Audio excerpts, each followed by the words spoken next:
Chupitos, buenos días, buenas tardes, buenas noches, donde quiera que se encuentren. Bienvenidos al Radio Princess Show, en época de coronavirus. Esta es la segunda parte del podcast con el productor y compositor Andrés Castro. En el episodio anterior, veníamos hablando con Andrés Castro acerca del trabajo de producción y composición en tiempos de coronavirus. Y quedamos en una pregunta clave. ¿Cuál es, para Andrés, el artista más creativo con el que ha trabajado? Parece que lo tuvo que pensar mucho. A ver, sigamos escuchando.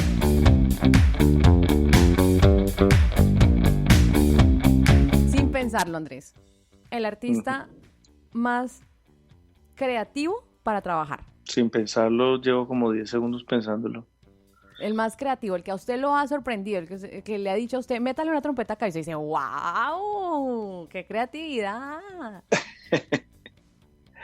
Como compositor con el que yo haya trabajado, uno de los más creativos yo creo que ha sido Carlos Vives, sí, definitivo. Claro, pero es que él tiene muchos elementos para hacerlo también. Sí, es que la tiene, gente de tiene mucho para... Chucky Town también súper claro. creativa. Mire que eso me lleva a pensar en otra cosa, y es que cuando hay tanta riqueza cultural detrás de una persona, le ayuda, ¿no? Porque Carlos pues trae todo lo de su tierra, trae todos estos sonidos, trae todos estos instrumentos que le ayudan a combinarlo, y Chucky Town lo mismo, siendo de regiones tan apartadas y diferentes de Colombia. Cada uno tiene sus propios elementos y eso les ayuda, obviamente, a enriquecer la composición. Pues nos ayuda a todos. Estoy lista para escribir en Billboard. Exacto. Nos ayuda a todos. No es en vano ni es casualidad que Colombia esté en este momento musical que está viviendo. Tiene que ver con la ubicación geográfica, con los vecinos que tenemos, con la cantidad de ritmos y de movimientos que hay. El trópico. Exacto, pero Bogotá le da otro contexto al trópico, sí. ¿no? Cali le da otro sabor al Pacífico, o mejor, el Pacífico le da otro sabor a Cali. Uh-huh. Tenemos música llanera, tenemos cercanía con Brasil, entonces todo eso, todo lo que nosotros hacemos hoy en día es una, por decirlo así, una sopa de todo eso, ¿verdad? Incluso okay. El hecho de que el reggaetón haya despegado en Colombia es un fenómeno bien particular, pero no es extraño porque a nosotros nos llega música del Caribe de todo lado. Sí. Para nosotros la música de Jamaica, de Puerto Rico, los cubanos es también. normal para nosotros. Yo me acuerdo de niño, pues cuando yo estaba aprendiendo a tocar guitarra y uno iba a los sitios y eso estaba lleno de música cubana, pero no musiquita por ahí de ¿cómo se llama? De la que ponen en el restaurante para que uno coma, sino música cubana claro, profunda. como de violines y... Eso es lo que sí, ponían, sí. Había un bar que se llamaba Salomé. O Salomé Pagana, en la 85. Eso, de César Pagano, algo así. Exacto, entonces cuando yo iba para allá, le pedía a uno una canción que para uno era rara y yo me acuerdo que él me miraba rarísimo. Era como, decía, otra vez el cantante. No, otra vez fuera... triste y vacía usted. Y Andrés, fuera el cantante. Y Andrés, es que esta es una excentricidad. Y el man, tú sabes que me acuerdo la canción que le pedí una canción que se llamaba La Temperatura. Sube, que es una sube. Esa misma. Y me miró como otra vez. Y otra canción que se llamaba Fuego en el 23. Hay fuego en el 23. En el 23. Y el tipo lo miraba como, otra vez usted con eso. ¿Usted le parece claro, que descubrió la mamá de Dios? Eso mostraba la riqueza cultural. Pero yo salía de ahí a tocar en un bar en la 81, recuerdo que cayera. Se llamaba Los Versos del Capitán. Los Versos del Capitán. Estamos hablando de muchos años, porque yo esa zona la patrullé y nunca la conocí. Muchos años. No, y yo creo que así hubiera estado abierto, probablemente no lo habías visto. Entonces uno iba a esos barcitos sí. Y salía de hablar con el dueño que se conocía toda la salsa de Cuba, Puerto Rico, etcétera. Sí. Y al otro día estabas en un bar donde se cantaba Sui Generis, Charlie, Fito, Amo. etcétera, etcétera, Mercedes Sosa, Sí, sí, ¿no? sí. Y luego estabas en otro bar que era un poquitico más rockerito y tenía amigos míos que estaban ahí tocando Police y estaban tocando. Entonces, entre tanta riqueza, no es raro pensar que obviamente Colombia sea, pues para los músicos que nacimos ahí, sea una bendición tan grande tener todas esas herramientas, porque finalmente son herramientas maravillosas para poder hacer música. Hagamos un break. ¿Usted como buen rolo cree que baila muy bien salsa? Dígame que sí. Yo creo, usted, yo creí, como buen rolo. Creí hasta que me casé con una caleña. Ah, no, un tiro en un pie fue eso, porque y me di cuenta que puede escurrir los dos pies izquierdos. Más que la bailaba al revés. No. No, pero es que puso la vara muy alta, Andrés. Muy, muy alta. Otra vez, en nuestra sección, sin pensarlo, el artista más difícil, pero para la lista, solo uno. Coja uno de esa lista, el más difícil. Uy, qué lista tan difícil. ¿Por qué se hace un artista difícil? Es que es difícil decir quién puede ser difícil. Mira, si yo te doy la respuesta que yo realmente creo que te debo dar, yo te diría que todos los artistas buenos son difíciles. Ah, bueno, bravo. Los buenos. Aplausos. Muy bien. Los malos llegan y te dicen, ¿qué hacemos? Listo, tú le propones una idea, listo, perfecto. Eso ya te da a pensar que el criterio con el que están trabajando no tiene muchos filtros y puede salir cualquier cosa. Entonces, ahí uno tiene que ser un poquito más cuidadoso y sabe uno que tiene que llevar al artista más uno. Pero cuando hay artistas que llegan y te dicen, no, es que esto es así, a veces tú no le entiendes qué es lo que te quieren decir. Entonces se tiene uno que poner a estudiar, la música de ellos, qué es lo que quieren hacer, qué es lo que quieren decir. Y a veces son ¿cómo se llama? Canzones con un tema, son temáticos. Entonces, no, que es que esto debe llevar esta marimba aquí. Que no, hombre, es que sí, no. Es que es la marimba, Claro, obviamente son difíciles, pero eso también para mí es un trabajo mucho más enriquecedor, porque trabajar con gente que tiene claro lo que quiere y que tiene un concepto de la música y de su carrera, pues es súper enriquecedor. Lo que yo puedo aprender ahí no tiene nombre. Andrés, yo quisiera de verdad hablar con usted, pero horas y horas y horas, porque creo que usted tiene mucho para hablar, mucho para contar, mucho para ayudarle a la gente que quiere empezar en la música o que incluso está en la música. Lo que pasa es que obviamente me siento abusando de su tiempo y abusando del tiempo de los que nos escuchan, que seguramente van a decir, pedimos una segunda parte de esta entrevista con Andrés. Pero hasta el momento, ¿cómo se ha sentido? Súper bien. ¿Sí? Muchas gracias, sí, claro. Ah, bueno. Obviamente, mucho cuidadito con lo que va diciendo. Estoy aquí firme para cuando tú quieras. Cuando lo conocí, Andrés, me sorprendió porque lo conocí gracias a una historia del colegio de donde estudió Andrés. Y me sorprendió bastante que Andrés decía las personas con las que estábamos comentaban que todos los compañeros son como ingeniero de no sé qué, especialista en la NASA y hacen un montón de cosas. Y Andrés en el colegio era el de la guitarra. Exacto. Tiene que haber un vago en todos los colegios. Obvio. Ay, mira, chócalas. Entonces, yo también me preguntaba y me estresaba un poco porque yo decía, hombre, la matemática se necesita en la música. ¿Cómo hizo este man? ¿Usted cómo hizo si se supone que la matemática, la música es matemática? O sea, yo bailo contando 1, 2, 3, 4, 1, 2, 3, 4. Así mismo es. Y bueno, por ejemplo, los DJs de mezclas, no el DJ de radio, sino los de mezclas, también todo el tiempo están haciendo matemáticas y contando y tal. La gente que hace música, y cuando uno ve las partituras, esa vaina está llena de números y de cosas. ¿Usted cómo hizo, si de pronto no fue tan bueno en las matemáticas en el colegio, para cogerle el ritmo a la música? Lo mío eran las matemáticas. Ah, realmente. ¿sí? Con razón. Yo buscando aquí un aliado que me diga, Marcela, las matemáticas no sirven para nada. No, pero en cambio, por ejemplo, la filosofía me costaba un trabajo. Qué curioso, porque sus canciones son filosofía pura, urbana pero pura.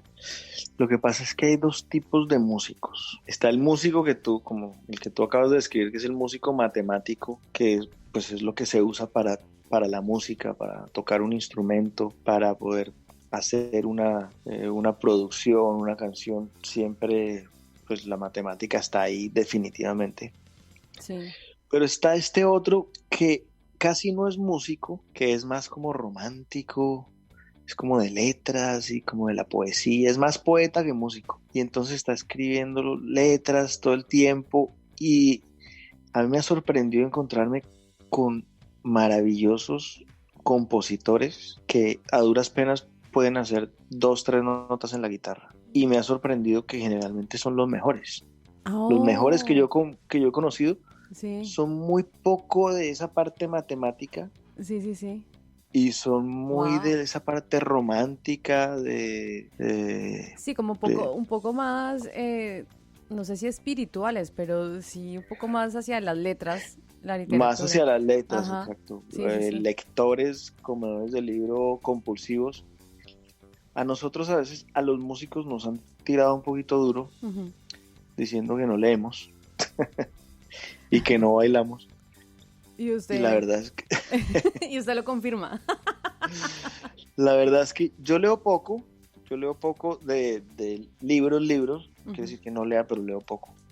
Pero sí hay una cosa que sí te puedo decir, es que cuando uno se enamora de la música, pues de entrada uno sabe, y más en el momento en el que yo decidí hacer música, uno sabe que le van a pagar poco, uno sabe que si quiere vivir bien, tiene que ser el número uno entre 5,000. Sí, claro.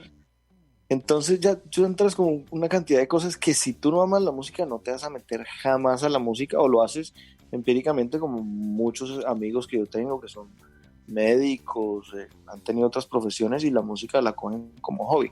Pero si tú quieres realmente hacer música, tienes que estar ya, o sea, tiene que haber amor de entrada. ¿Qué pasa? Cuando uno se enamora tanto de una guitarra, uno no quiere ni comer, digo, de una guitarra, de un piano, de lo que sea. Yo tenía la guitarra al lado, el atril al lado para leer lo que tenía que leer, para aprender, y me la pasaba horas y horas y horas dándole con a la guitarra, cassettes, discos, con CDs, con lo que fuera en el momento, sacando la música que me gustaba, haciendo lo que quería. Es poco el tiempo que le queda a uno para leer cuando uno está en la escuela, porque además tienes que aprender a leer música. Claro, es que es diferente. Entonces, como es un trabajo de tanta dedicación y tantos años tiene que pasar para que realmente te suene decentemente un piano, una guitarra, un violín, pues los músicos, los otros que te nombro, que son más como de letras, pues ellos no le van a dedicar 15 años a eso, pero sí se los dedican a la lectura y entonces saben un poquito de guitarra y por ahí hacen la canción. Eso tiene una explicación para mí, y es que cuando tú solamente tienes 2 elementos, te sabes 2 acordes, 3 acordes, tienes que ser mucho más creativo a la hora de hacer una buena melodía y a la hora de hacer una buena letra. Bueno, para terminar, Andrés, ¿usted cree que hay artistas, buenos artistas, perdidos, que les ha faltado una oportunidad, más empuje? ¿Se ha sorprendido encontrando tal vez composiciones, letras, música por ahí en internet que le mandan o lo que sea, de gente que tal vez no ha tenido ese lucky strike, ese golpe de suerte para llegar a ser grandes artistas o para llegar a trabajar en la industria a niveles tan altos como los que ha llegado usted? ¿O usted cree que el que es bueno ya va por buen camino? Hay mucha gente que piensa eso, que es como un tema un poco de suerte. Yo no creo en la suerte de entrada. Creo que uno se labra su camino, pero también creo que obviamente no todos nacemos en las mismas circunstancias. Bueno, pero usted no conocía a nadie de música o en su familia era de músicos. No, yo crecí en el barrio Galería en Bogotá. Oh. Y ahí lo que había era otras cositas. Candela. Sí. Pero lo que sí te puedo decir es que te voy a poner un ejemplo. Tú vas a un bar. Sí. Tú eres músico, sí. ¿verdad? Te gusta tocar flauta. Sí. Si tú te vuelves como que la dura del bar, ¿no? Como la insignia que la gente viene a verme a mí. La gente te va a ir a ver. Sí. Y de ahí vas a encontrar otro sitio donde te vayan a ver. Luego la gente, alguien siempre en algún momento va a aparecer, porque a todo el mundo se le presentan oportunidades. Es que lo he visto en mi propia vida. Gente que ha llegado a acercarse a mí, a tratar de buscar alguna oportunidad o alguna ayuda. Algunos yo simplemente les he dicho, ok, venga acá. Un ejemplo, un amigo mío. Él venía de McAllen, tenía 17, 18 años. Me dijo, no, quiero ir allá a trabajar unos días en tu estudio. Yo lo único que hice fue abrir la puerta. Yo mal haría en decir, no, es que yo lo eduqué. Yo le abrí la puerta. Uh-huh. Hoy en día él produce, trabaja con Maluma, con Shakira, gente en inglés, produjo y compuso una canción de Ariana Grande. Wow. O sea, llegó a unos niveles y él llegó al estudio mío a pedir una servir oportunidad. Cafés y a ver qué podía, en qué cabía él. Wow, qué ejemplo. Y él simplemente comenzó a tocar puertas. Entonces, decir que es que uno no ha tenido la oportunidad, en mi momento yo le pedí la oportunidad a un músico que se llamaba Fernando Garavito, que hacía jingles y cosas de estas. Pero eso le iba a decir, es súper conocido por todo eso que hacía, porque era el que los jingles y todo esto, amigos oyentes linduritas que no saben, pero yo sé que ustedes saben. Música de comerciales. Son los que hacen la música de comerciales, ¿no? Un granito de café. Y de novelas y cosas así. Y era buenísimo. Y él, súper famoso. Yo tocar, chévere, ven para acá.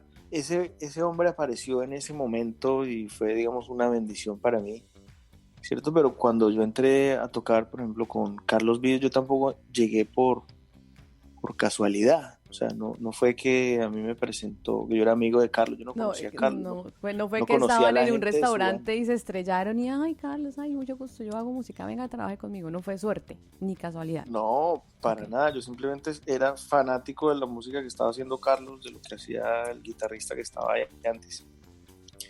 De todo el trabajo que estaban haciendo, me lo aprendí, me lo estudié, toqué 800 fiestas con esa música y algún día me enteré que el guitarrista que estaba ahí había salido. Yo mismo lo llamé a él, le dije, mira, ¿por qué saliste? Él me dijo, no me dio muchas explicaciones, me dijo, pero yo estoy haciendo otra música, otro camino y tal, y él me dio el teléfono y yo llamé, hice una audición como cualquiera. Esa oportunidad, la oportunidad que tuve cuando lo de Fernando Garavito, luego con Carlos Vives pude llegar a trabajar con Emilio Estefan, porque él me llevó allá, pero tampoco es que él me quisiera llevar allá.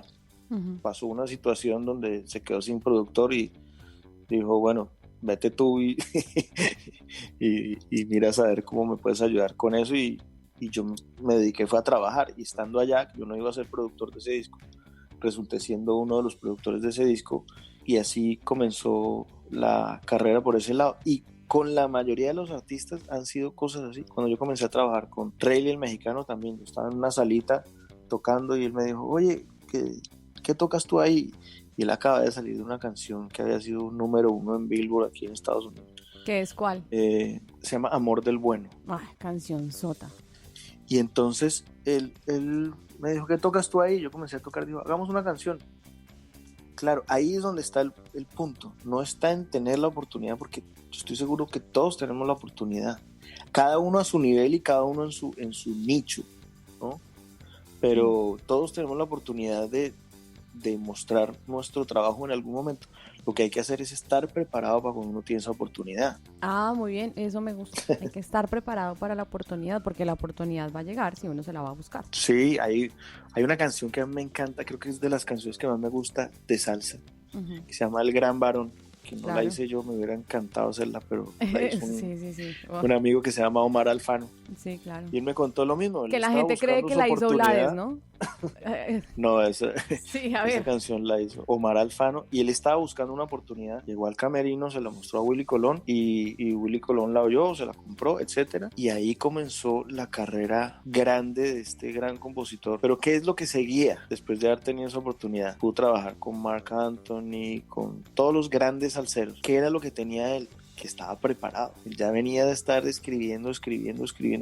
Cuando le llegó esa oportunidad, estaba preparado, porque ahí es donde se cae la mitad. Cuando les dan la oportunidad y no saben responder, entonces es un momento valioso perdido. Pero que todo el mundo tiene oportunidad, todo el mundo tiene oportunidad. Mire, qué grato ha sido hablar con usted, Andrés. Muchas gracias por acompañarnos aquí en el Radio Princess Show en tiempos de coronavirus. Esta entrevista, para que sepan, se va tal y como salió. Normalmente le pego un poquito de editadita, porque la gente de pronto se enreda un poco, yo me enredo y tal, pero la conversación ha sido tan fluida y tan chévere que así tal cual nos vamos, Andrés. Así que si se arrepiente de algo, lo siento.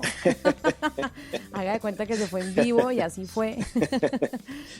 y bueno, pues muchas gracias, Andrés, por estar aquí, por sacar un momentico de su apreciado tiempo, que sé que seguramente, aunque la gente, yo no sé, la gente dice que está en la casa sin hacer nada y yo no he parado. O sea, yo necesito más horas en el día, no sé por qué, pero me imagino que usted también sigue trabajando y dándole.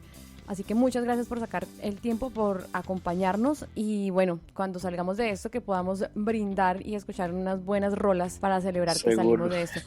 Gracias, Andrés. No, gracias a ti y a toda la gente que te escucha.